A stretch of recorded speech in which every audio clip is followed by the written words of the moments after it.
Welcome back to another edition of Static Riff. Today's episode is going to be jam-packed with some comic-y goodness, as well as a bevy of movie and video game news. $10 words, boy. Yeah, I'm trying today. If you guys want to call in, it's 857-366-5444. If you want to text in, it's 857-445-0424. Okay. We'll also have the admins from DC, DC Comics, the New 52 on the show at around 6 o'clock.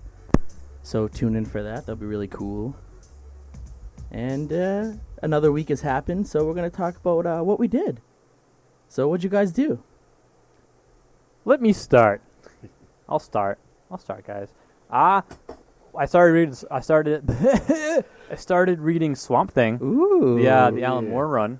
Nice. I read the first volume this past weekend.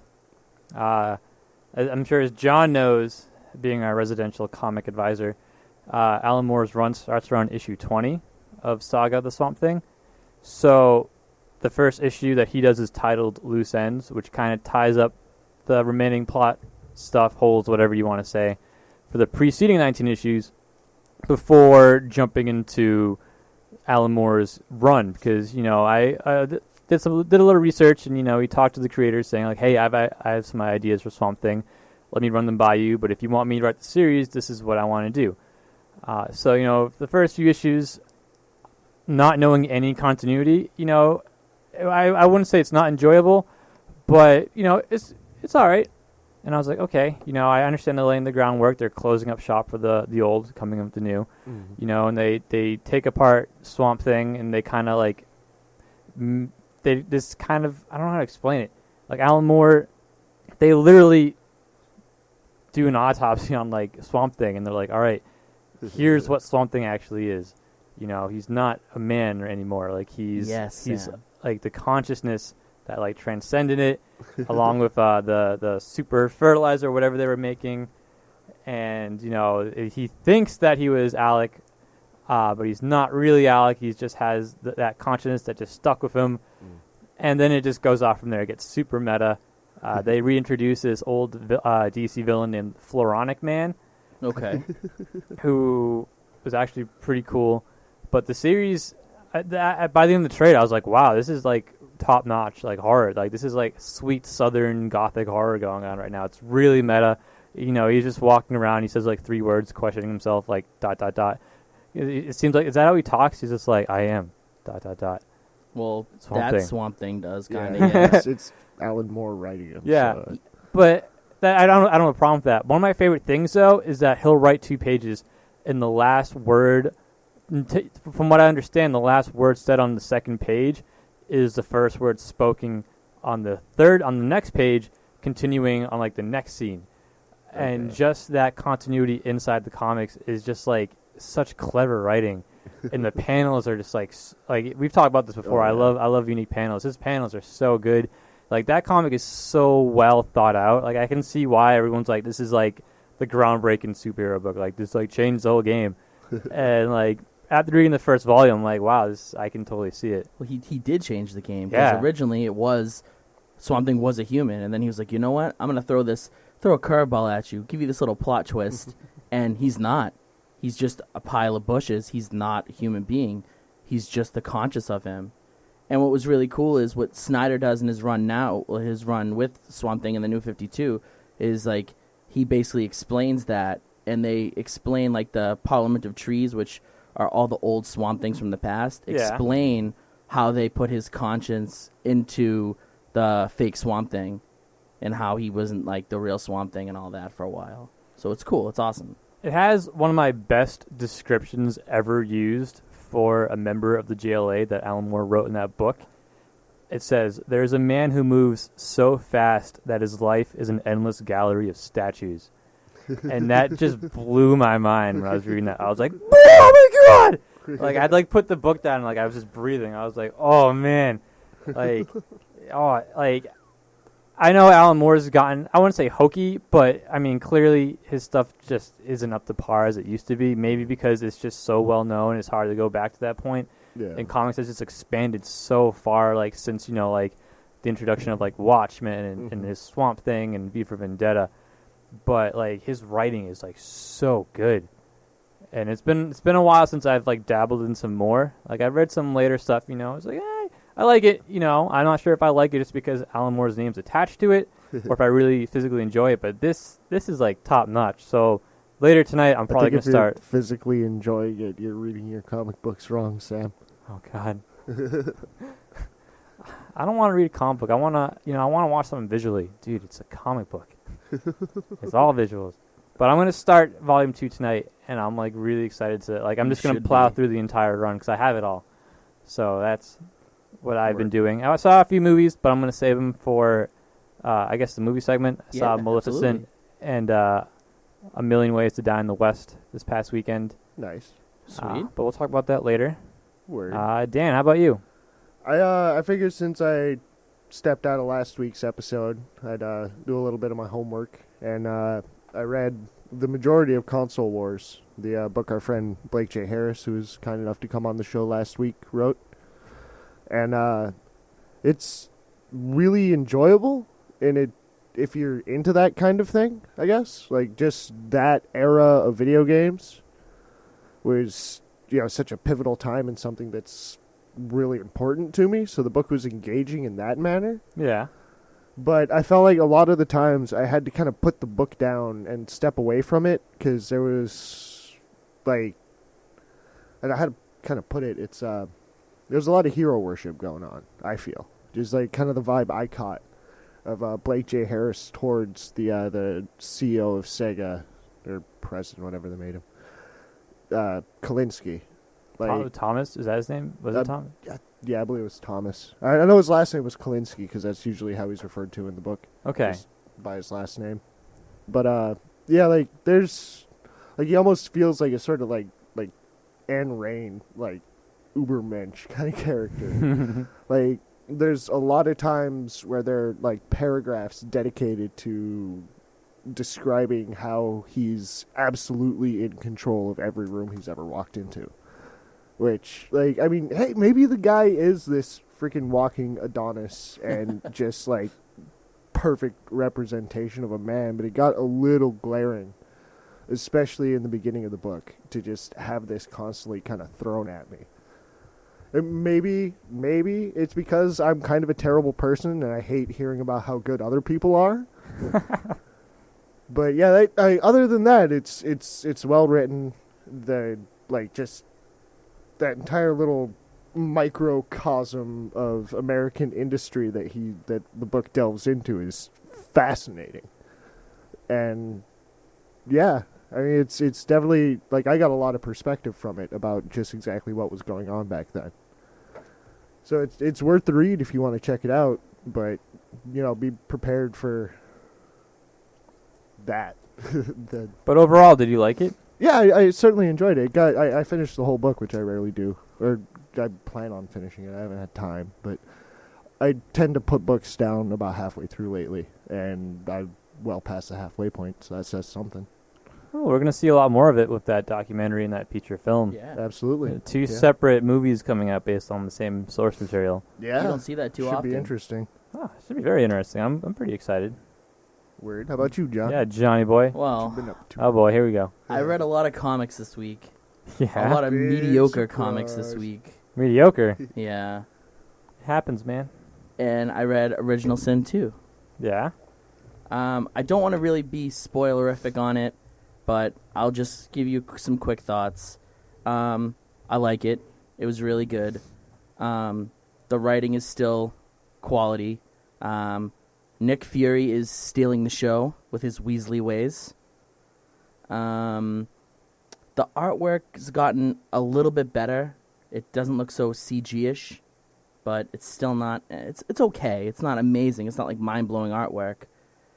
But what's really awesome, and the only spoiler I'm going to throw out, is a while back I said it'd be awesome if we could get the orb in the book.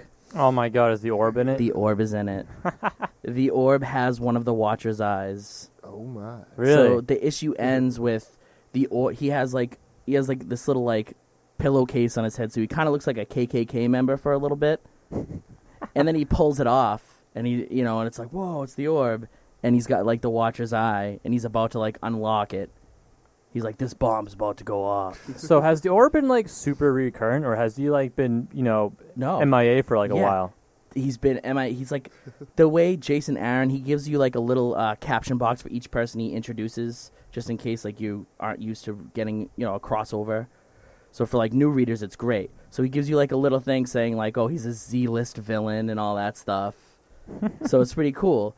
But I mean, he's really bringing in like everybody, like people you wouldn't expect. Like Black Panther has a big prominent role in it, which he never has in like an event. Yeah.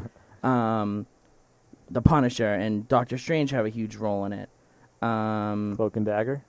Cloak and Dagger's not in it. Yet. Yeah, they could be. It's possible they could be. I'm going to write him an angry letter. He has just everybody, the mindless ones, which haven't been around for a long time. Who are the mindless ones? They're like these mindless creatures from another dimension that Doctor Doom's used before. Many villains have used them. They kind of look like rocky creatures with one like Cyclops-looking eye. Okay. So they've been around like for a long time, like Golden Age, Silver Age comics. Oh, okay. But they haven't been around recently in a long, long time. And in Original Sin, like them being exposed to the Watcher's eyes, making them like smarter, and they're starting to become like sentient, knowing, like being able to like comprehend things, and they're losing it. They can't handle it. But I mean, it's really good, and I cannot wait for the issue that drops this week. Because things are going to... Issue 3? Yeah. How long is it supposed to be? 8, you said? Yeah, the S is about to hit the fan, folks. Ooh. Because the eye's about... The first eye's about to unlock stuff. So there hasn't really been any dirty secrets yet, but I feel they're all coming now. We know all your secrets. All dirty little secrets. Dirty little secrets. So, I mean, that's... It's really good. I like it a lot. That's awesome. But you read some crap, though? Yeah. Well, no, I wouldn't say crap. So I'm a little bit far behind on DC. I'm like maybe 8 or 9 issues back from being like current. So I'm reading Trinity War right now. And that was like their big, like all the Justice Leagues crossover like from the last summer. And it's described as this big epic tale. And it's just not. It's just like any consequences that happen just like aren't really like big. Like there's no real big consequences. There's nothing really like happening. It just feels like it's a segue to Forever Evil. Like there was their big like event, and it just feels like it's a segue to that. Huh. Like there's nothing really like awesome with it. It's mediocre, very mediocre. Wow. And then I read Nightcrawler by Chris Claremont. Yeah. And the first issue was okay. This issue's okay. I mean, like, you can say it's bad. It's not bad, but it's just not good. Say it. It's not good. Not good at all? Claremont's kind of let me down. I don't know if he's lost his touch in his older age, but it's just, I don't know. It's just not that good. It's like very hokey writing. The story's really not going anywhere. Like, so Nightcrawler just came back, and he already has left the school. Okay. So it's like, the only like person he's really like interacting with is like his first girlfriend, like Amanda Seyfried, and it's just like, It's just like, come on, like, throw him in the school. Let's see him like interact with all the people that he hasn't seen in years because he's been dead. It's just, I don't know. I hope that it gets better. And then, like, he created some villain named, like, Trimega. And he looks like a character from, like, Ben 10. Yeah. He looks like the character Four Arms or whatever it is from Ben 10, but he only has 2 arms. It just, I don't know. It's Hold on, let me get this straight. You know different characters from Ben 10? I do. You can name characters from Ben 10. I do have a little 8-year-old nephew that does like Ben 10. Excuses. So I have seen some Ben 10 episodes. I'm not going to lie. Hey, man, if I was that age, I'd probably watch Ben 10. So, I've seen a couple. Don't try to act like you're higher than Ben 10. I am. I am constantly higher than Ben 10. Well, I mean, I'm sure there are worse things than Ben 10. Oh, absolutely. I did read like one gem this week though. Ben 10? No. Gem? Yeah. Like literally gem? No, but it was a gem in my eyes. Like my eyes gleamed with happiness as I read it. Or it was Gem, the band? Yeah. The cartoon girl from band? the 80s. They're actually making a movie out of that. Oh, my. Really? Bringing Jim back. Oh wow. And I guess they didn't tell the original creator. They're just like, we own this now. They're like, get out of here, And she's buddy. like, F you guys. That's fantastic. That's gemtastic. So is this gem, Josh. So I read Savage Wolverine 19. Does it suck? No, it was awesome. It was really good. It was by Gail Simone. She's over at DC writing Batgirl right now. So this is her first like issue of Marvel in a while. So it's obviously Savage Wolverine's every arc or issue is a standalone story. So this story is Wolverine and Jubilee are captured by AIM, and they're put into like this augmented reality where like you don't want to leave because you get everything you want. So Wolverine gets out rather quickly because Xavier helps him. Obviously, this is a story set in the past because Xavier's still alive, and Jubilee's like stuck in there. So when he gets her out, her mind's still like kind of in the reality, so she thinks she's Wolverine. So it's just hilarious seeing her like act like Wolverine. Like she's like, "Get behind me, bub," and all that stuff. It's just like really funny, and it's just really well written. And the art's pretty good too. Ooh, very nice. Yeah, it was just one quick little standalone little story. So yes, that's what I did. Word. Excellent. Yeah. Excellent. That's great, guys. Guys, that's great. So guys, we're going to break for a moment. When we come back, we will have the admins from DC Comics, the New 52, on for a little comic discussion about the New 52.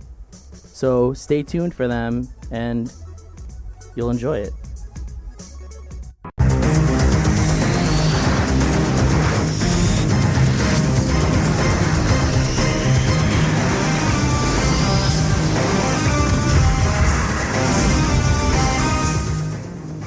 We are back, and we are here with our friends from DC Comics, the New 52 page on Facebook. How's it going, guys? What's going on? Hey. Would you guys like to introduce yourself to the audience? Sure. I'm David. My admin name is David. Nice. Sweet name. I'm Ryan. My admin name is Prometheus. Sweet. I'm Ellis, and my admin name's Flash. Awesome. Like The All right. superhero. Thank you for having us on today. Well, thank you for being on the show. Yeah, thank you for joining us. So I figured since you guys are fans of the New 52, that we would have a quaint little discussion about the New 52. Okay. So, Call it quaint. yeah, quaint, a little light discussion.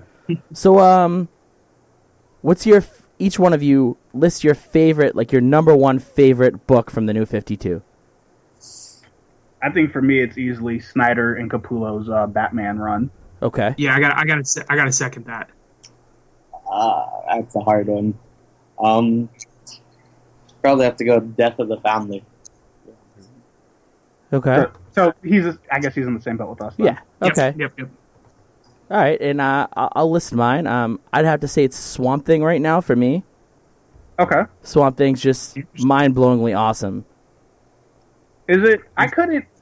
I tried to get into it when it was like tying in with Animal Man, which I thought was really good. Yeah. But I just couldn't. It just Animal Man really grabbed me when it first started, but I just couldn't get into Swamp Thing. Really?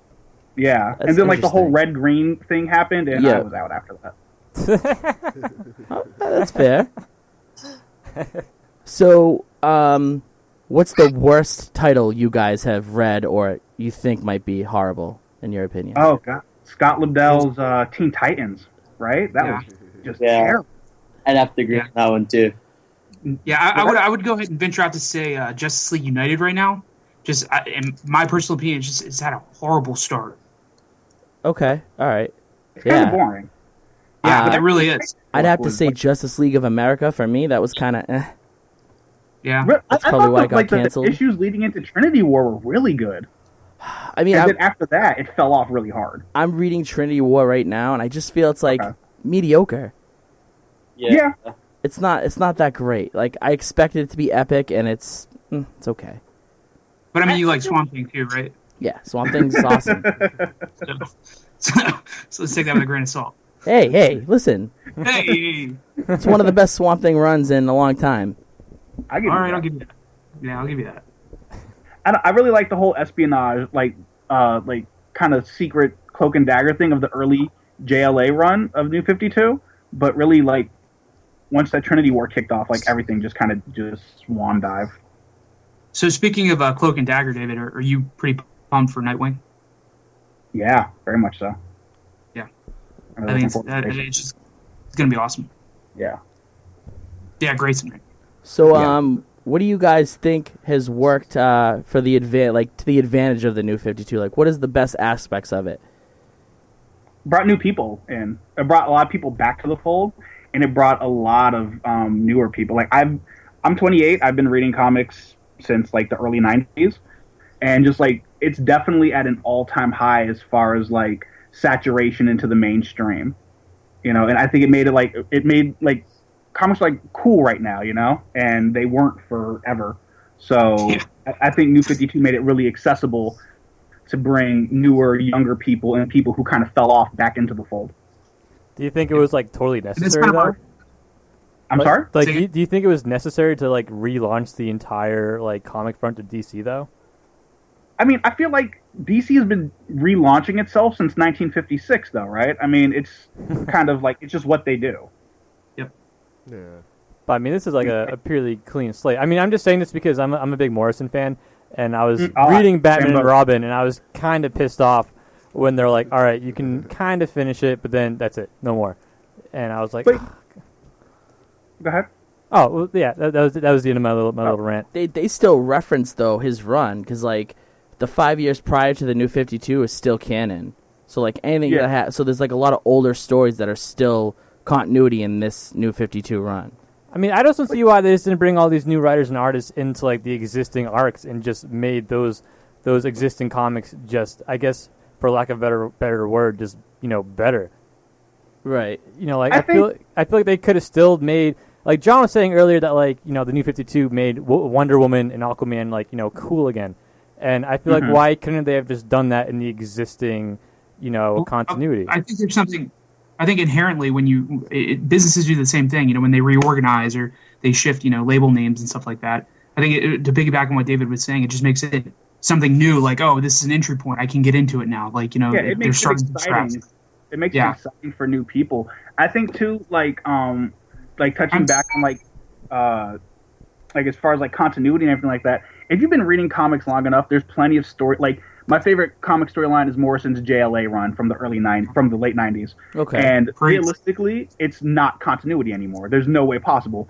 But it doesn't erase what it is. I think if you're an older, like the longer you've been reading comics, at least I found it that like I'm not really too worried about what's continuity versus like just what's really good stories that add on to like the legacy of the character. Like Ryan and I have a thing we talk about a lot, which is like essential stories.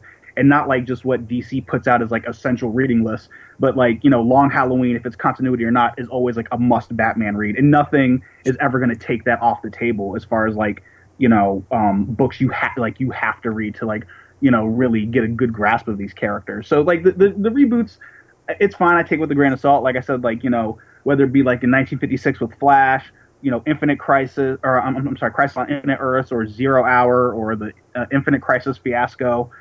Like it's a way to like get new people interested, and then all the other good stuff is still going to be there. How do you feel it compares to Marvel though? Because I mean, Marvel has just been going, forever without relaunches. But that's like kind of it's kind of like it's muddied over there, right? Like they did the Marvel Now, and like it was kind of a relaunch, but not really. And Marvel doesn't like they have like a shared universe, but they don't seem as continuity obsessed as DC is, and I think it's fine, but I mean, I don't. The only Marvel books I read are Daredevil and Captain Marvel, which I think are really great. But at the same time, like Fantastic Four doesn't really make sense anymore. Like Captain America constantly just being thought out about 5 or 10 years ago doesn't really make sense because they don't ever actually address it. So if you're really concerned about continuity, you kind of got to ignore it when you're dealing with Marvel books, right?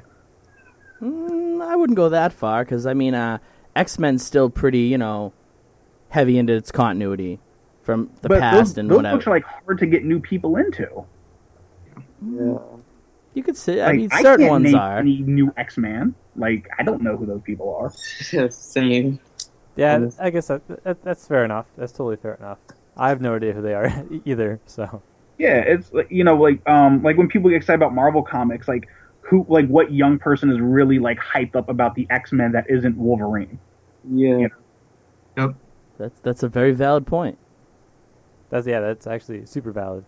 That's why I think they went out on a limb with the whole all new X-Men, bringing the original 5 from the past to the future to try to get those new readers in to give them some history on the original X-Men. But isn't that kind of lazy though? We're going to bring Jean Grey back, but we're not really going to bring her back. And we're just kind of muddying up this history even more because now we have characters from the past and the future, but the current players don't know this happened. Or maybe they do, I don't know. No, everybody knows. Marvel books. It's a very compelling story so far. Okay. So, what do you guys think isn't working for the New 52? Brett Booth. That guy has to stop drawing. Well, I'm not familiar with him. What is he currently drawing, or what has he drawn? He's done he's on Flash right now. I think he used to do Teen Titans. He is just awful. He draws it's 1995 Image Extreme Youngblood books. Oh, Jesus. So bad. That sounds terrible. I think the events, Jeff Johns with his super long drawn out events, Forever Evil, it was 6 or 7 issues, but it felt like it's been going on for 2 years. From the beginning of Trinity War all the way up to the late delays, these books just go it's stretched out too far. An event book, does it really need to last longer than a month or two? And all the tie-ins, it's exhausting, I think. Yeah.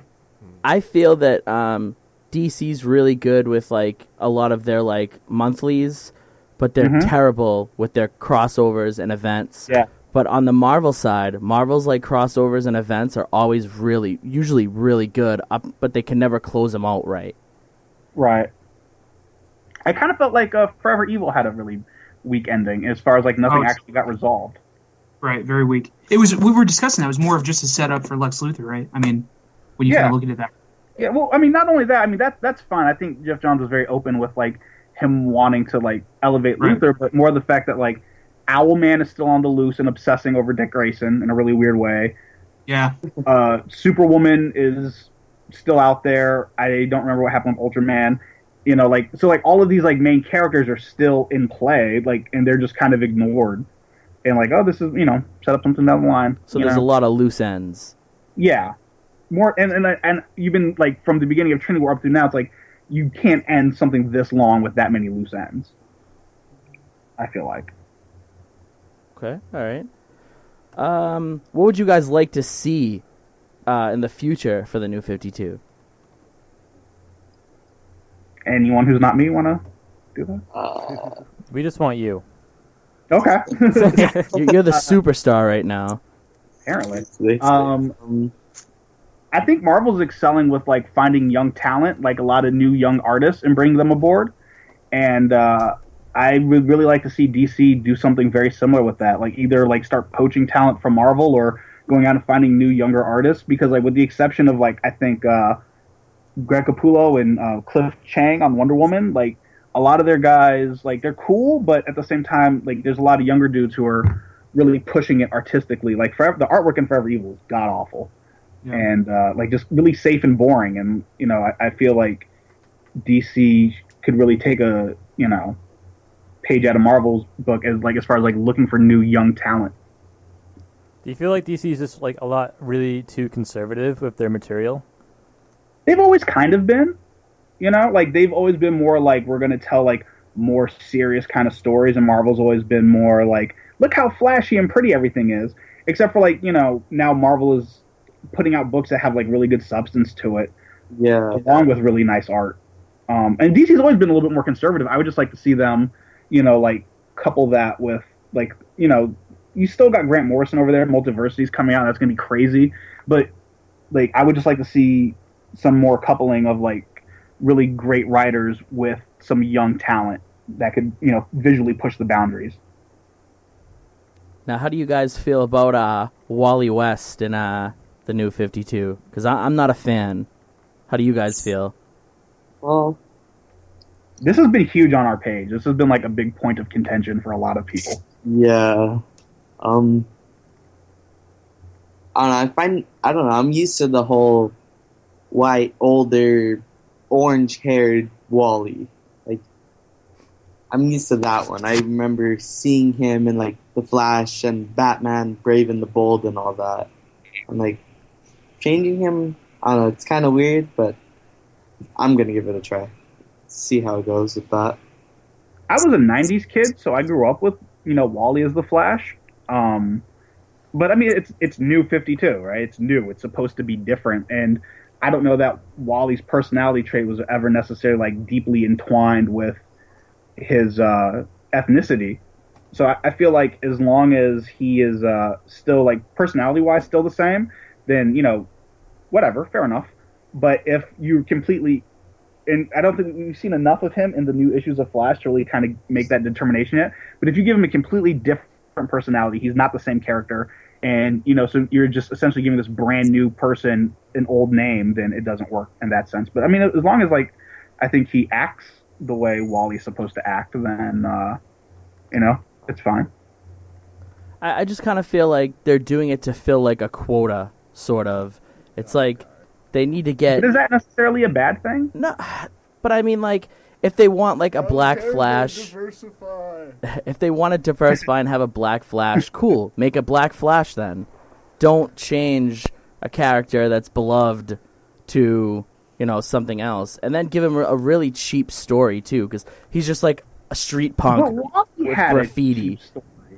Like realistically, like the original Wally West was a cheap story. It was just Barry Allen, but younger. Right, but I mean, like, they're doing a typical, like, stereotypical story of he's a black kid and he's troubled and he uses graffiti. It's just like, you guys, they could have at least thought of a better story. I agree. It seems like I can see that. It seems like anytime there's a white writer writing a new black character, they always go the same. It's like the same thing with like Miles Morales and Ultimate Spider-Man. Like, he came from troubled youth. His family's both in jail. It's just like you can't like make his family like lawyers or something. You can't give him like a good story. It's always got to be like, oh, this kid's from like a hard neighborhood and his family's really bad, but he wants to do good. It's like, come on, give us. No, I agree with that 100%. I think you saw a lot of that, like especially like in the early 2000s, where like you're saying, when a lot of times when white writers try to like approach black characters, they just kind of fall for the same tropes again and again. Like, he has to be like a troubled street kid. Like I think the only person who ever got the pass on that was Cyborg. Yeah, I don't know. I like the costume though. Yeah. It grew on me. If Brett Booth didn't draw that costume, people would like it a lot more. That guy is awful. I will not let that go. I have not read those issues that he's drawn so far, but I'm gonna prepare myself when I do. Just Google it. I mean, you saw the Kid Flash image, right? The new costume, I assume. Yeah, everyone did. I have. It's like a big thing, right? It's just a bad drawing. Like it looks like stuff from like Image in the mid '90s. Ooh, it's harsh. But I mean, am I wrong though? No, I mean you're right. Yeah, I'm flicking through the. That's what I'm saying. Like, if someone else drew that, it would look awesome. They're all fairly terrible. Yeah. Like, if Brian Hitch would have drew that, it would have looked crazy. I mean, the first creative team for the Flash, I thought was awesome. Yeah, well, they're over on Detective now. Right? Yeah. Because DC only wants their Batman books to look good. Yeah. Which I am perfectly fine with. Well, I mean, Detective is like technically like one of their flagships. That and Action was like two of the original DC comics, so they want them to be good. And Detective's just been like really crappy since the beginning. Yeah, Well, I think also when Batman like broke out and Snyder and Capullo just kind of stole the show with everything, and definitely left. Detective was just like you said, kind of mediocre from the jump, and it didn't help that it was like it made it look worse by comparison. That Batman was just so astronomical. But yeah, that makes sense. So how do you guys feel about Aquaman? Because your URL is Aquaman is badass. I had no idea that was our URL until you pointed it out in last week's episode. Oh wow, really? I've only ever used my phone. I'd never had any idea. Yeah. I believe that was like the original owners who put that there. That was like the legacy of the page, right? I messaged Al as soon as I heard that, and I was like, "That can't be right, Janet. That's not right. Our URL is not Aquaman is badass. Please tell me that's not true." Yeah, but I feel like the page has gone through several iterations, and you have legacy members that have since left, and so we're just kind of plugging through with it. And Aquaman, what? So, do you guys feel he's awesome now? Do you not like him now? Like, what's your take on Aquaman?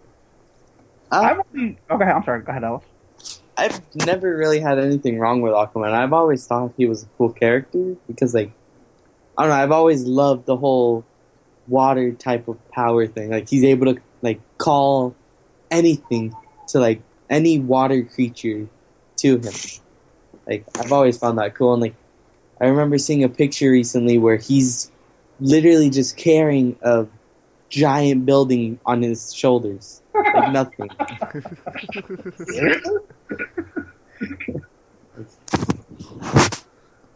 I just feel he was terrible for so long. He was a really horrible, hokey character. Yeah. And they never really explained his powers. It's I can talk to fish, woo. And that was really it. And he was his personality sucked too. He was just very... 90s Aquaman was the worst with the hook hand. Oh, yeah. Oh, God. Yeah, right. So bad. I still think the best Aquaman iteration was the Brave and the Bold. Same here. Oh, I get that. I just finished that all over again. I love that stuff. It's awesome. Just so over the top, and you can't help but love him. Yeah. It's funny. I read the first couple issues that Jeff Johns did of Aquaman when the New 52 started, and I liked it. I didn't stick with it because I ultimately don't really care about Aquaman. But I liked what he did. I think he sold me on it. I wouldn't have cared. And my friend reads it, and I looked into it a little bit, and I'm sold. He's pretty badass. He's pretty awesome. Oh yeah, it has to be good if they're giving him his second book in ever. When his Aquaman never had two books out at once. So. Oh yeah. Very valid point. That has to be a good sign. Jeff Johns is really good at writing characters that aren't Batman. Yeah, Batman aside. Yeah, Batman aside, he's really great at writing characters. How do you guys feel he'll do with Superman? I like the Action Comic stuff he did pre-New 52 with Gary Frank, the Legion stories and the Brainiac stuff. I thought that was good, so I'm really excited to see John Romita Jr. drawing Superman. I think that's going to be awesome. Is this I think this is the first time he's been to DC? First time. He's always been exclusively Marvel. Yeah, exactly. So I grew up seeing him on Spider-Man and X-Men and Daredevil and whatnot. So I'm pretty excited to have him see him at DC. Yeah. And I think Jeff Johns is fine. I just finished recently the Grant Morrison Action Comics run of New 52, and I thought that was amazing. And I know there's not any way that Jeff Johns is going to be able to do that level of storytelling, but I'm pretty excited about it nonetheless. Okay, all right. So recently, Grant Morrison has stated that he wants to work on The Flash. How do you guys feel about that? Because you guys seem like you're Grant Morrison kind of guys. Go ahead, Alice. I'd love that, honestly. I've read a couple of his things, and David has explained how that's one of the really good writers for DC Comics and all that. And I've read mostly his Batman, and I've loved all those, honestly. And for him to do the Flash, I think that would be really cool. I'm currently reading his Super Gods book that he wrote about comic book history, and apparently Flash is like his favorite character and the character that got him like really into comics. He was he was the first character to make him read a comic, so that's really cool. Yeah. So and just knowing like all like the quantum mechanic physics stuff that he likes to inject into stories anyways, like I think what he could do with the Flash would be really outstanding. Yeah, like a match made in heaven with that. Yep. Yeah, like he could with the science stuff that he likes to interject in things, he could really go nuts with a character like the Flash. In the mid '90s, he had like a little mini series with the Flash, but it was with him and Mark Millar, and Millar did most of the writing, so it wasn't that good. Huh. Not familiar with that. I have to look that up. But yeah, I'm all for Grant Morrison writing the Flash. That sounds amazing. Seriously. Especially if they get like like I said, like a really good artist on that book with them. So who do you guys think the best writer is right now in DC? Scott Snyder, man. What? I'm rocking Morrison. I'm pretty hardline Morrison guy. Yeah. Yeah, I'm on the same there too. That one.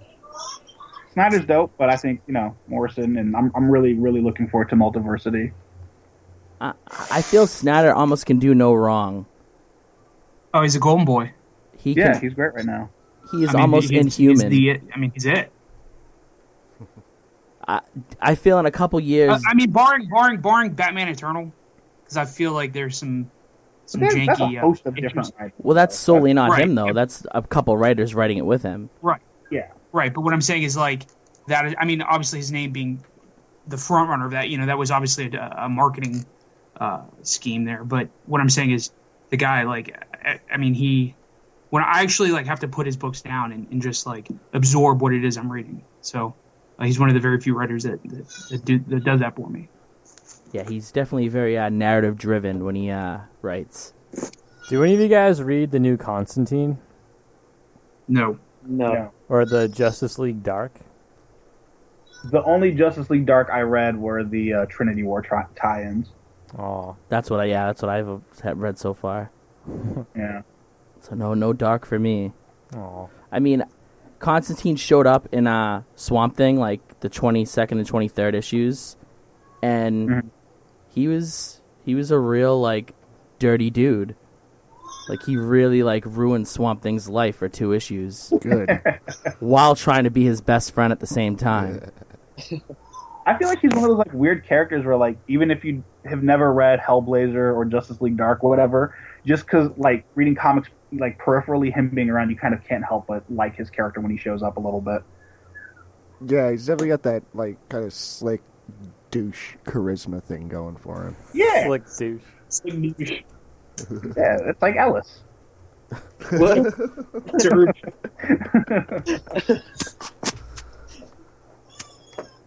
Word. So, we're going to be closing out the interview in a few moments, but I would call this an interview. Well, panel, interview, discussion, whatever you want to call it. It's a little of everything. How do you guys feel about Future's End and the 3D covers that are going to be coming out in September? Was this question front loaded? Because I the feel 3D covers, I'm glad that they're not tying into like the main books like they did last year, because that really annoyed me. skippable. But Future's End, I'm giving it one more issue, then I'm dropping it. Yeah, same. So it's not good, because I haven't read it yet. I've been hearing bad things about it. It's just like the amazing adventures of people getting their arms cut off and stories kind of like just running in place. It's like the artwork is very boring, and I know Ellis digs it, but like if I compare it to like other weekly, like even to Batman Eternal, which like sometimes it's up, sometimes it's down, but like there's still good, like the stuff they did with the Spectre and like different, like there's like cool moments. Like Future's End, it's just it seems like it's like 4 or 5 issues into it at this point, and it doesn't really seem to go anywhere. Like I don't like, it's a bunch of characters I don't care about. So like, I do care about the characters, but this book makes me not care about them. So Batman Beyond isn't written well?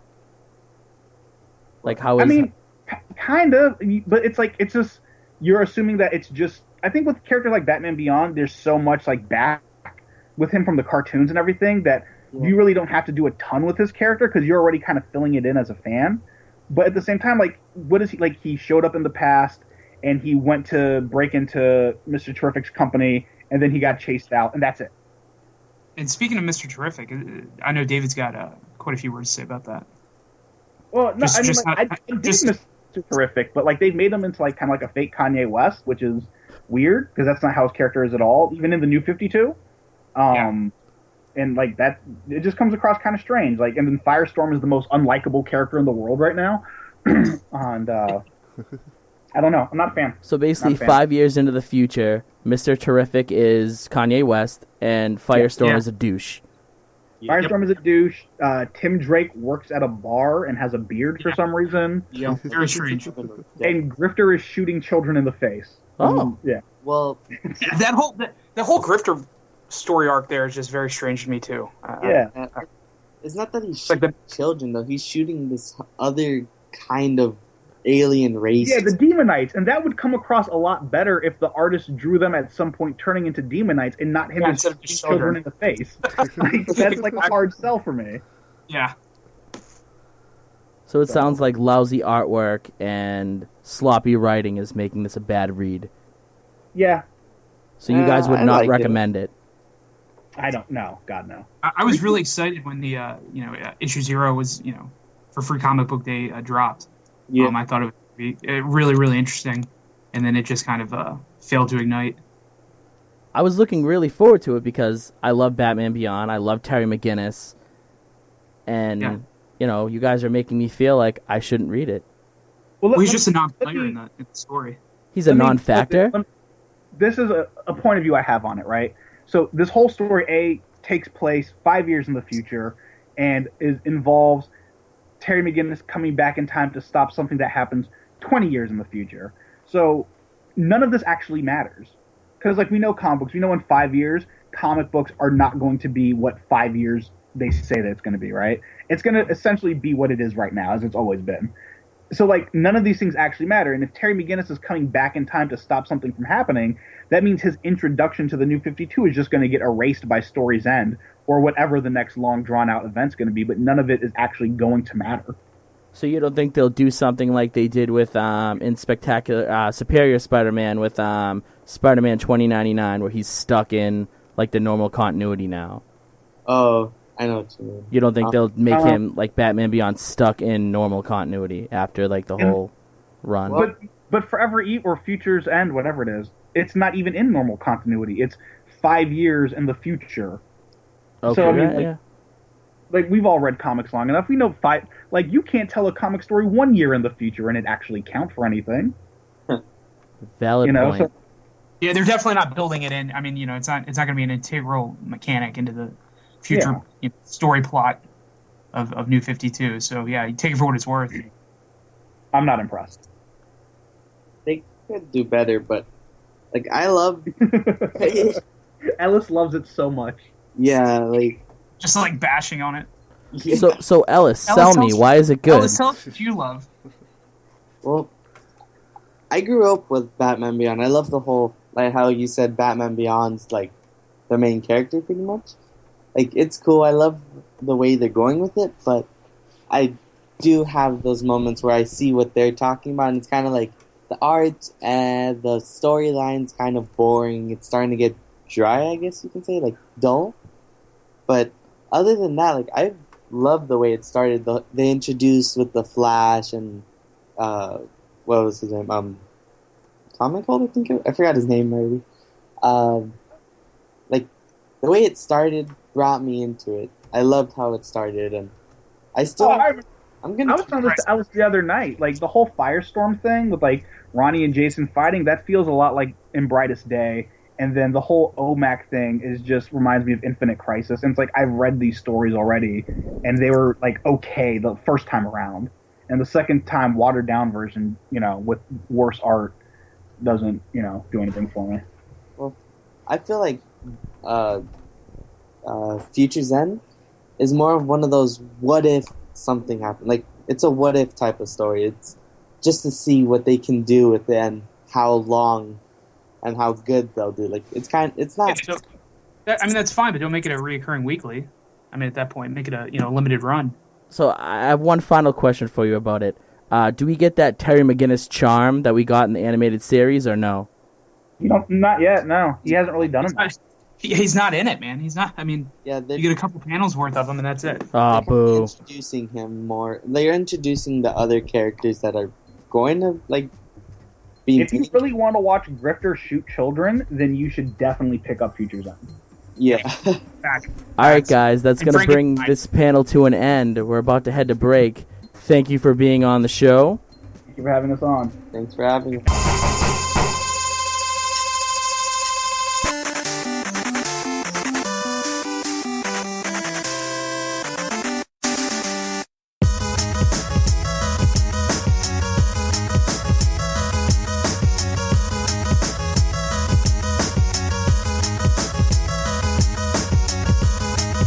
Hey folks, we are back. This is Static Rift coming at you. I know we just put you through a whole lot of comics nonsense, but we got John here. He's going to come at you with just a little bit more. We promise. A tiny bit more. We promise. It'll be quick, it'll be short, it'll be merciful, but it is stuff that we know you want to know. You want to know. You definitely do. Plus, you want to know our opinion on it as well. So this week, Marvel's done some casting. Actually, a lot of casting. So, we're about to give you our thoughts on those. So first, Marvel casted their Daredevil for the Netflix series. Who is it? Charlie Cox. Who the hell is that? I honestly don't really know him that well. I know he was on Boardwalk Empire, and he was a pretty big character on it, but I don't really watch it. But he could maybe rock, a good Matt Murdock. Yeah? I think so. I think he could do it. Anybody but Ben Affleck. Yeah, right? So that was casting number one. Obviously, we don't have much to say because we don't really know the guy. I mean, I saw him on Boardwalk. He was good. He was good? It's such a different role from what I would expect for Daredevil that it's kind of hard to really have an opinion formed about it. Would you have rathered somebody else? I can't think of who I'd want to play. Yeah, I couldn't either. It's a tough casting, definitely. I agree. I couldn't think of when it was he was cast, and I was like, I don't know who else I could think of to But I mean, the guy's a strong actor, and there hasn't been a lot of Daredevil just in film or TV recently. Right, yeah, yep. So it's nice that they went with someone who has a proven track record, but still a relative unknown, because it really allows you to establish the character. So I think it's a good call. I'm looking forward to it. If Dan's for it, I'm for it. The second casting, or at least, I guess he was cast probably a while ago because he's in the movie coming out in August, is Josh Brolin as Thanos. Yeah, I saw that. That's really... Josh Brolin's pretty awesome. Yeah, and I mean his voice. Yeah. Oh, I just think of him speaking as Thanos, and I lose it. It's going to be awesome. I couldn't have picked a better person to voice Thanos. And looking at the picture that they posted recently, he's kind of got a Brolin-esque chin, too. Do you know what other DC character he played before? No. Oh, yeah, he was Jonah Hex. He was Jonah Hex. Ooh. I heard that movie sucked. I didn't see it. I also did not see it. I was never a big Jonah Hex guy anyways. He's kind of a weak, subpar character. You know what other comic book movie is going to be in the summer? No, I don't. Sin City 2. Is he? Would I lie to you, John? No. I would lie to you, but I'm not lying right now. Well, you better not lie to me. I'm just surprised I didn't know that, I guess. So, I guess we all agree that Brolin, perfect choice for Thanos. Yeah, Brolin's awesome. Yeah. I mean, No Country for Old Men is an amazing movie. And he has just such a commanding voice that you need that for Thanos. He has a presence. Yes. When he speaks, you listen. And another really cool casting is John Wesley Shipp is going to be Barry Allen's dad on The Flash. And this is cool because John Wesley Shipp was the original Flash in the short-lived 90s TV show. Huh. So he was the Flash, and now he's the Flash's dad. Word. Yeah, that's pretty cool. I mean, He's an all right actor, I guess. I guess he'll be an all right in a small role as his dad. Do you know what his first film role was? I don't. He was in The Neverending Story Part 2. Oh, he was. As Bastian's father. Oh, I guess so he is like a classic dad then. Classic dad. If you need a dad, John Wesley Shipp is for you. He was also on Batman the Brave and the Bold. Like as a voice? Yeah, as Professor Zoom. Oh, get out of here. Yeah. That's the Flash's nemesis. Yeah. Really? That is awesome. Ah, that is so awesome. So, another little bit of casting, I guess, or Wait. news. One more thing. Yeah. Do you know that he already played the Flash? Yeah, In he the was 90s? That's what I said. That's what he I'm opened- sorry, I wasn't yeah. listening. That's what was cool about him being casted as his dad, is he was the Flash, and now he's the Flash's dad. Ah. Yeah. So, we all know that Ant-Man needs a new director. So they're down to 3 choices. Do you want to know who they are? Lay him on us. Yeah. Okay. Well, first is Adam McKay. He already walked out. I know. I was going to get to that, Oh. Sam. I'm sorry, I got excited. But it's okay. All right, so he walked out, guys. We just want to let you know he was a choice. He was probably their prime choice, but he dipped.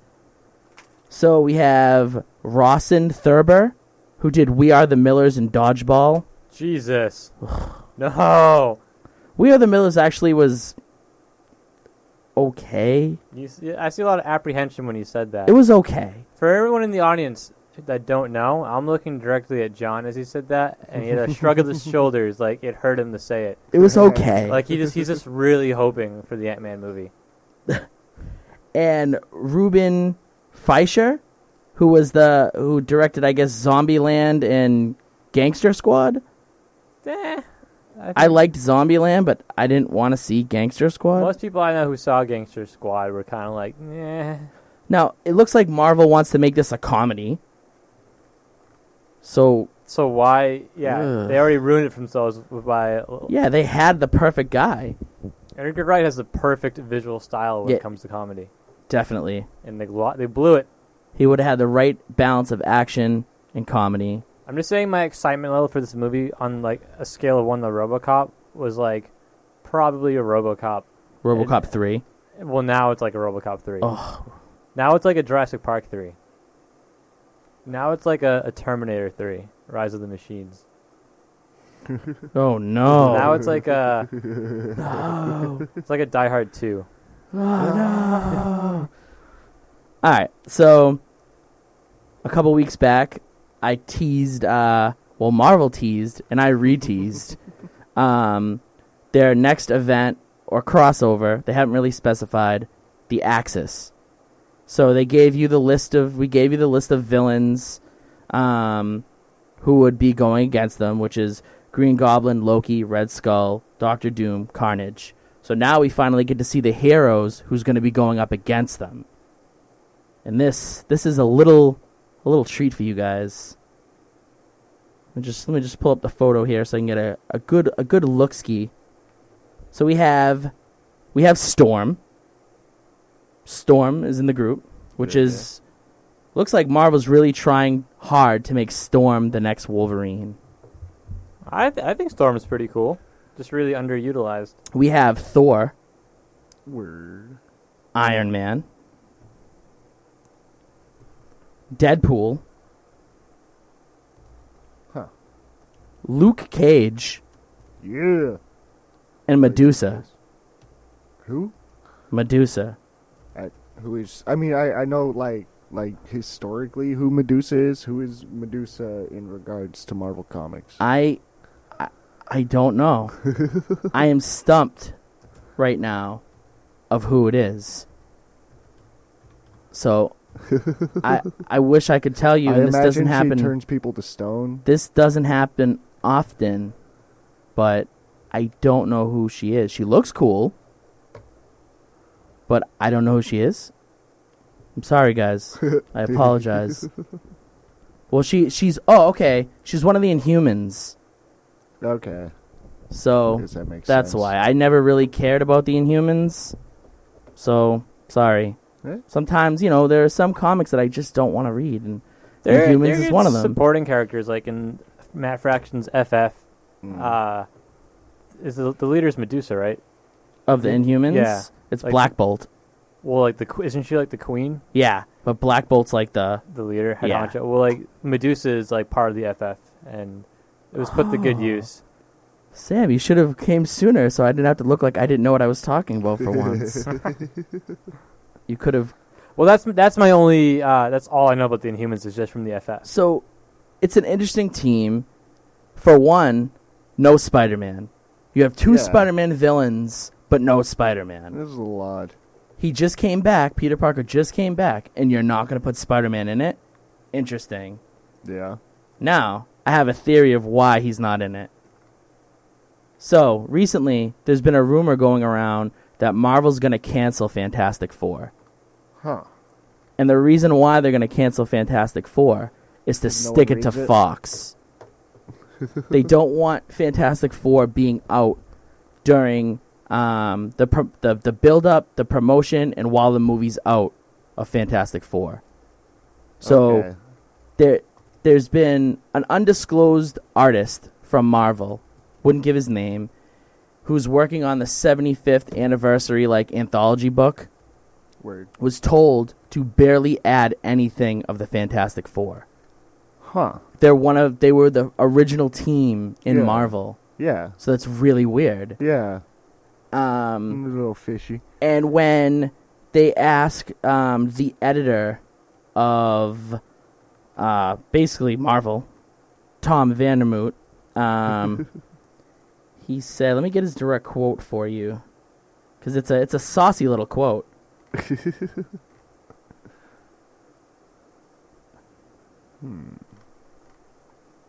Yeah. This better be awesome. Oh, I'm trying to find it. I've already lost interest. Yeah, me too.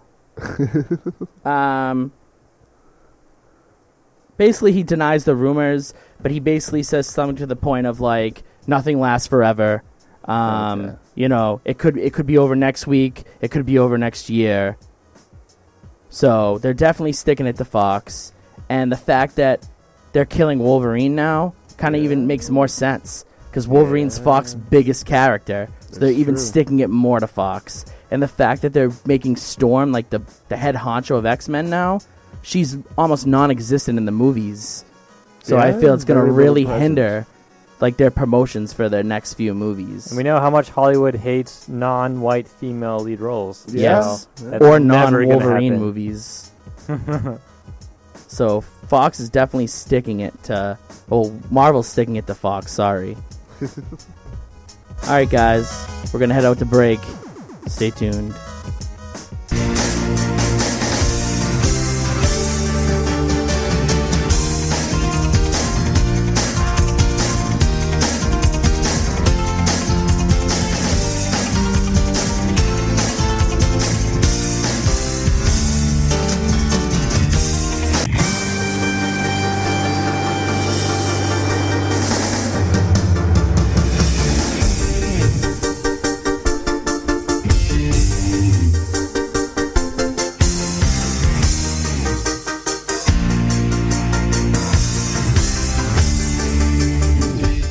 All right, everybody, welcome back to Static Rift. Once again, the number to reach us is 857-366-5444. Or if you're too shy and embarrassed, send us a text message at 857-445-0424.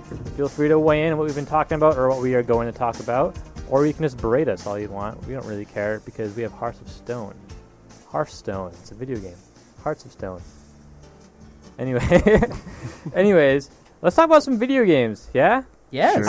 One thing that's been causing a little ruckus in the office today is all the new details about the new Sonic the Hedgehog game. Beloved character, love his games. Comes with a price, though. If anyone is big Sonic fans, look it up. The cast of familiar characters look a little different this time around. I see Dan giggling, and I see John looking like a frumpy lump over there. It's just terrible. They did a good job with Tails. Tails looks more like a boy instead of a girl, because he is a boy. He's a male character. He's always been kind of androgynous, and I don't think that's an error. Why I mean, yeah, but now they make him a little more manly. He's got they give him a wrench and a belt, and now he's more manly to you. And he's got like cool like goggles. He's always I mean, there have been iterations of Tails with goggles. He has like a more manly presence. Well, in the cartoon, he was always flying an airplane or like a right, the tornado. So goggles make sense. Yeah. I mean, maybe next to Sonic, he just looks more manly because Sonic looks so feminine. Like his hair's like coiffed, kind of. He just looks very, very feminine and skinny. I don't think he looks that effeminate. I feel he does. Why doesn't Sonic wear goggles if he runs faster than an airplane? He's got like high socks. Here's a bit I don't like. Both him and Tails have apparently like strapped their shoes to their feet. Like there's like white tape just wrapped around their shoes and then going up from there, like higher on Sonic, but. That's a little weird. And it looked like Sonic like taped up his hands like a wrestler.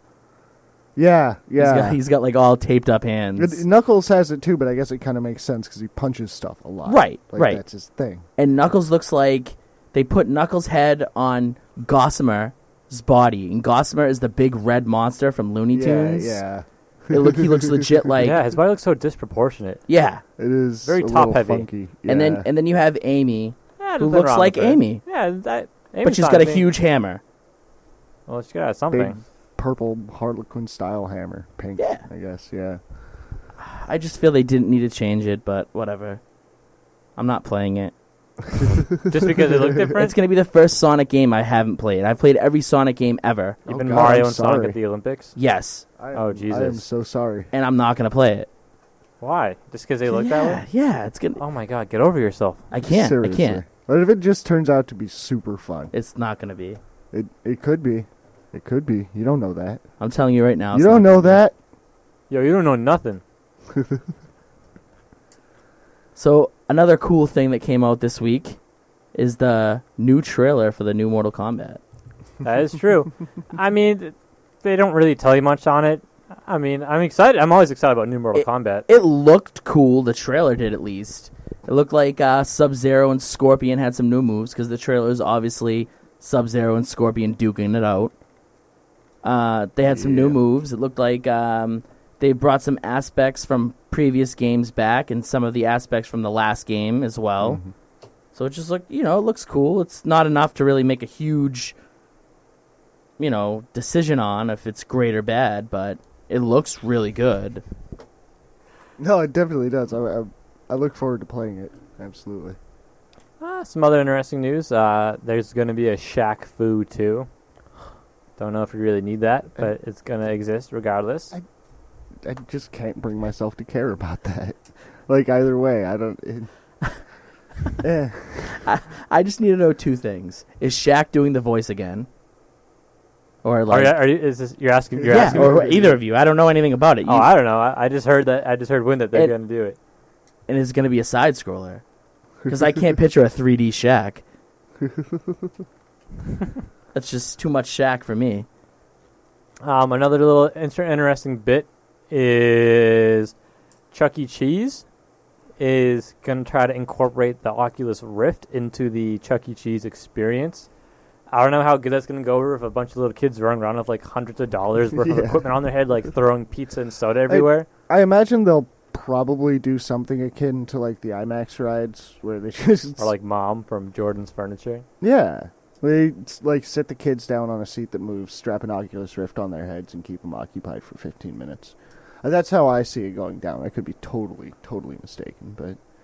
I mean, arcade cabinets aren't cheap, and they put those in front of kids like all sorts of places. That's true.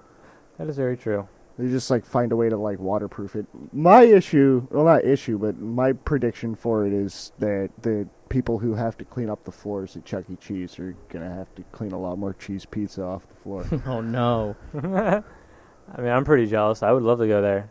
I feel like it's going to freak little kids out. Like, I'd probably freak out if someone go like big one on my head and I saw visions. That's the other thing is like, I mean, to us, the Oculus Rift like isn't that heavy, but kids are kind of top heavy as it is. Yeah. So that's gotta there's gonna be some neck strain going on there, man. But I don't know.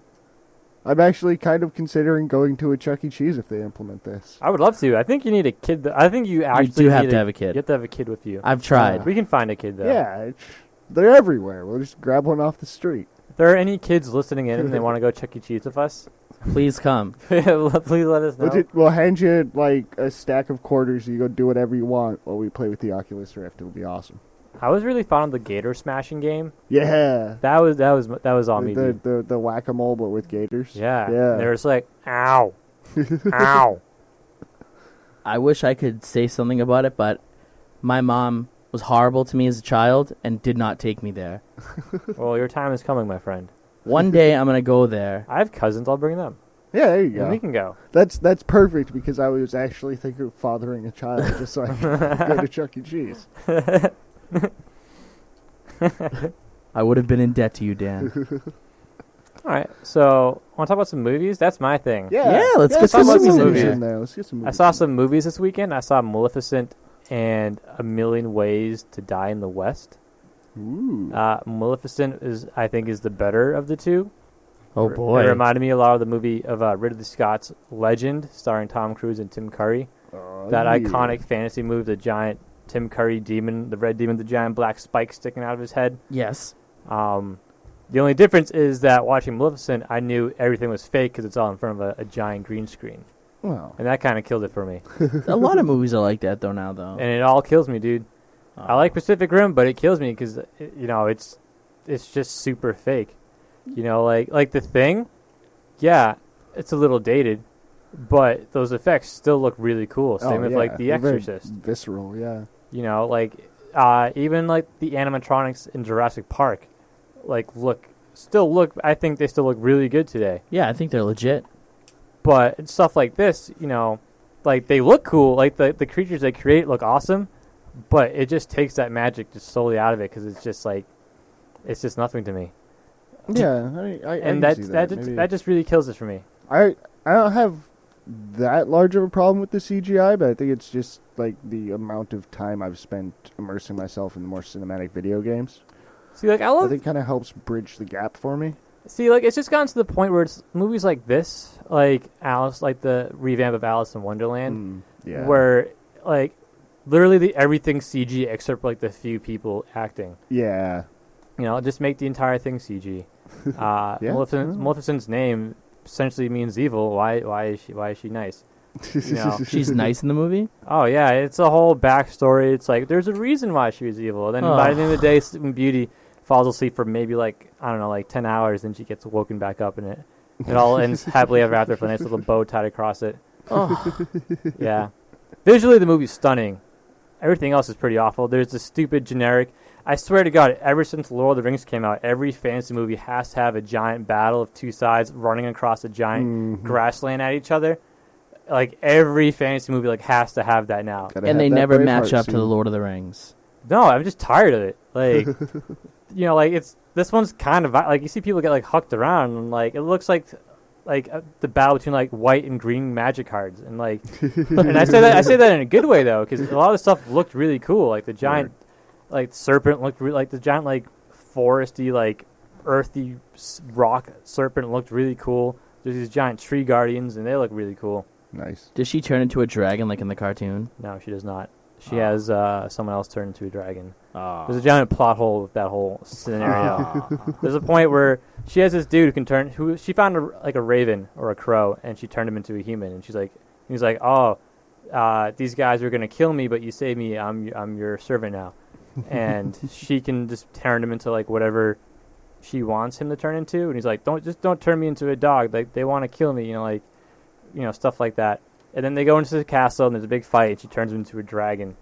And they throw all these chains on the dragon, right? And they're like, bring him down. He's like, I'm stuck. It's like, why wouldn't she just turn him back into a crow or whatever, and he can fly off, and then turn back into a dragon? They don't do that, though. Well, maybe the transformation is very draining for her. Who knows? She was out of mana, man. She wasn't timing them cooldowns. I mean, fair to say she was under a big iron net, which I guess iron is very detrimental to fairies. So, but anyways, I also saw A Million Ways to Die in the West. How was that? Because I kind of wanted to see it. It really proved to me that Seth MacFarlane has really run his course. I thought like there are funny bits in it. Like there are like even like later Family Guy episodes. Like everyone has their own unique story about how they love Family Guy, and I honestly don't care. Yeah, because whatever, most of them are the I same. feel it's gotten stale. It's gotten really stale, but there are times where it's genuinely kind of funny. Yeah, he can throw out a gem every now and then. And there are some funny stuff in this movie, but it's literally the same Hollywood R-rated comedy tropes you see in every movie. There's lots of fart and poop jokes. People fall down. There's always the gross out gag scene involving sexual organs. There's a lot of racism. It's all meant for comedy purposes, but a lot of it's just like it's just poorly crafted jokes. Word. And it's literally just him just like trying to be funny, and he's just like, hey, I'm Seth MacFarlane. Everyone listen to me talk because I'm talking. And he cuts off a lot of characters so he can talk more. And like overall, I think the movie was pretty pointless. So you wouldn't recommend it? I mean, Ted is a much better movie. Oh, then I don't want to see it then. I like Ted, but if this isn't even on the lines of Ted, then I'm not going to waste my time. I mean, I think if you find it on the lines of Ted, then I think, I'm going to say it, I think you have very poor taste in cinema. I don't think Ted's amazing or awesome, but I found it to be rather enjoyable. I think it has a lot of heart in it, and there's a lot of stupid stuff in it. It's a teddy bear saying, stuff that, a family-friendly object shouldn't be saying. It was pretty funny, though. Yeah. And that's all I really look for in a comedy. I mean, I don't want it to be amazing. I just want to laugh. No, exactly. But I feel like a lot of the jokes just fell really flat. In this movie or Ted? In a million ways to die in the Okay. West. And they were just so petty. Like, there's so many jokes of just him just, like, walking and, like, someone will, like, slip or fall. Or it's like, oh, I'm really drunk. And they're like, you shouldn't get drunk and ride a horse. You shouldn't drunken horse, man. You shouldn't get drunk and ride on a horse. It's like, wow, that's the most, like, really? Like, I feel like he's not even trying. So, poo-poo. But I do have an interesting topic of conversation I would like to bring up. Oh, bring it up. Hit bring me. it up. So, Paul Walker is no longer among us, and that's been the case for quite a while. Yeah. Brick Mansions came out, but the stuff with Fast and the Furious 7, where they digitally planted his face on, I believe, his brother's body. Yeah, yep. So now there's this big thing. There are people who want to continue making those movies with Paul Walker's face. But his brother's body? Yeah. And it raises a whole new thing of, like, branding actors. Like, should we take the images of actors and be able to use their likeliness and put them in movies without their consent, whether they're alive or dead? No. So it's very possible there's going to be a new Fast and Furious movie with hypothetically with Paul Walker. I mean, if they're family, I guess, because that would be the next people in line. If their family okayed it, I guess. But I mean, that's kind of stupid. Why not just have his brother be in the movie? I'm just looking at like Fast and the Furious, whatever. It'd like farther down the line, because if this becomes a trend, they're going to capitalize on it as hard as they can. And if I see a freaking CG John Wayne face, I'm going to start murdering people. I mean, I think it's comparable to like the holograms of like Tupac and Michael Jackson. Yeah. But those are like once in a great while, though. Yeah, I think it's incredibly disrespectful, and it's clearly only done for profit. Yeah. There is no artistic integrity at all. I mean, making that technology, that's great. But using it to portray someone who's already passed away just to capitalize off their past successes, I think, is a very miserable thing to do. Yeah.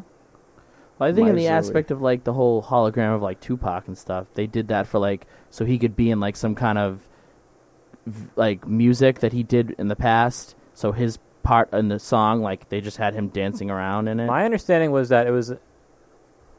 I mean, I could be wrong. I thought it was a small set of Tupac, like he's saying some of his Tupac songs, so that so the people who weren't around to see him tour could see it now. It was like a previous recorded like verse, I guess, that how like nowadays like new artists will get a piece of like the old artist recording, so it's like they're on the track. So it's like Tupac came back and sings on the track, but obviously he didn't. It was pre-recorded. It's like one of those things. I mean, re-releasing pre-recorded material, or just I'm not re-releasing, just releasing pre-recorded material. That I think that's one thing. The case with like Michael Jackson or like after Kurt Cobain passed away, they released a few that greatest giant hits with new box set. tracks on it. Yeah. But I mean, like, how would you feel if like Nirvana like had a show, and like they had a hologram of like Kurt Cobain? I mean, if they did it just one, if it was like a award ceremony and they releasing like a anniversary song or something, one time I could accept it. But if they just kept doing it, no. See, I think that even that one time, I Yeah. think is just like no. I think that's like a line that should not be crossed. Especially if it's being done to market a new album. Like, Right. No, I mean, if it's done for that, obviously. But I mean, if it's just like one of those things where it's like a commemorative type thing, I could have it once, as long as like everyone like who is involved with him agrees to it, like his family, like his friends. They're all like, yeah, I'm for it. But if they're not, obviously you can't do it. Well, I think we can all agree that David Grohl is a money-hungering monster. I don't think he'd ever go that far. Yeah, I don't think think he's he that would. bad of a dude. But I mean, it just rubs me the wrong way entirely. I really Yeah. don't like it. I don't want to see movies of people who passed away, like James Gandolfini, like popping up, or stuff like that, or like Bob Hoskins. Like that's just awful. I just feel if they want to keep them going, just have his brother take over the role. He looks similar to him. Just have his brother take over the role. Seriously. Or write in a new freaking character. Yeah, It's or not kill like him off. All of a sudden, we need freaking any form of integrity in the Fast and the Furious movies. Yeah, they suck anyways. Yeah, you know what? They may suck, and I'm certainly not someone who I'm not a Fast and Furious guy, but those movies make a ton of. There's a reason why there's 7 of them already. Yeah, I'm saying they're like. People Adding another main character isn't going to stop that giant freaking gravy train. Yeah, they've done it many times. Like they added Ludacris and all that, so they can do it. So yeah, that was a topic. Rob Zombie has a new movie coming out called 31. I don't know anything about it, but they released a poster for it. How are you guys fans of Rob Zombie's cinematic adventures? Not as much as I think people would expect me to be. Like, I think they're a lot of fun. Like, but they're not, like, amazing. Like, I know people who will rant about the, like, House of a Thousand Corpses or Devil's Rejects. Devil's Rejects. Yeah, I mean, like, fun, pulpy stuff. Like, if someone's going to put it on, I'm not going to walk out of the room. But I'm also probably never going to buy the DVD. You know? Yeah, that's kind of how I feel. I'm not... Like, whenever he puts something out, I will see it. Granted, I never saw Halloween 2, and I honestly don't want to. And I never saw The Lords of Salem. I've heard awful things about it, but I do actually want to see it. But I feel his movies aren't something that I would go back and watch again, I guess. Yeah. Like, I don't think I'll ever rewatch... I don't think I'll ever be like, hey, I want to watch House of Thousand Corpses or Devil Rejects again. But, if I was with people and they're like, let's watch it, I'll be like, yeah, okay, like, I'll watch it. But, it's just, I don't know, he has a lot of work to get done as becoming a director. Yeah. His style, he's really messy. I get it. I know what you're going for, the old Grindhouse 70s experience. And, his movies certainly look that way. It's just structuring and story, he just needs to work on that and not casting his wife all the time. She is really awful. She's not that great at acting. No. But time will tell. Maybe she'll change. Also, when I was watching Maleficent, as many of you out there probably already saw, there was a trailer for the new Disney animated film Big Hero 6. Oh. Based on the Marvel book that I've never heard of before until it became news that they're making a movie out of it. How do they look? I mean, it's obviously very cartoony and family friendly, so there's a lot of roundness to everything. Yeah. But it was funny. It was a nice trailer. It's from the people who brought us Frozen and Wreck-It Ralph, and I like both those movies. Yeah. Okay. So I think it could be pretty good. It seems like there's a big Japanese, like Asian kind of influence influence behind it, which didn't show so much in the trailer. The trailer is more like a small 2-minute clip, so it didn't show it so much in that. But from what I'm gathering, it's a lot like that. So I mean, I think it could be pretty cool. It was funny, we got the kind of quirkiness that Disney studio obviously got from Pixar movies, where Yeah. Yeah. Not much to say I about mean, it. I'm a big fan of like those animated movies, so I'll probably check it out. I am too. And the fact that it has like a Japanese-ish vibe, I'm for it. And I have one last thing I want to say. Lay it on me.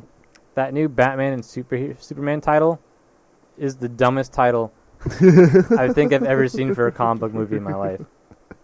You want to fight about it? No, I'm right there with you. Yeah, the Batman v Superman. Mm. The sounds like a legal case. Yeah. Versus. I would watch like a procedural court drama where it's Batman and Superman. And then the subtitle, Dawn of Justice, the subtitle that's already marketing the big sequel follow-up for the Justice League. This is basically the prequel to the Justice League. Yeah.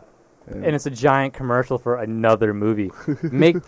Focus on making this a good movie, and less on what's going to come after it. Like that's what really irks me about it. Yeah.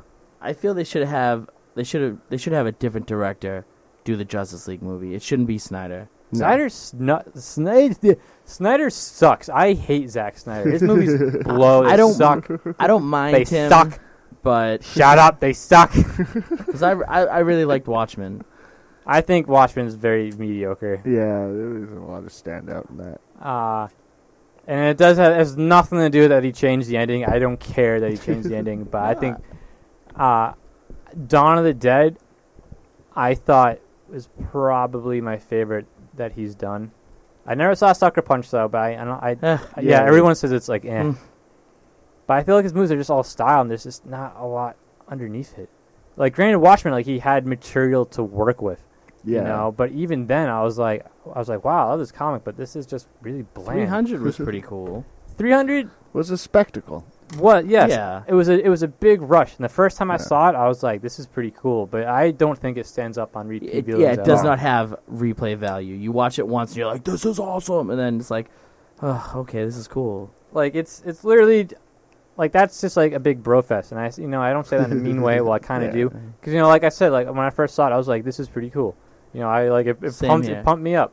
Yeah. But on repeat viewings, I was like, this isn't that great. And I probably won't ever watch it ever again. I think I actually enjoyed the memes that came from that movie on the internet more than I enjoyed the movie itself. I don't know. I like all capsing this is Sparta at people more than I like watching the movie.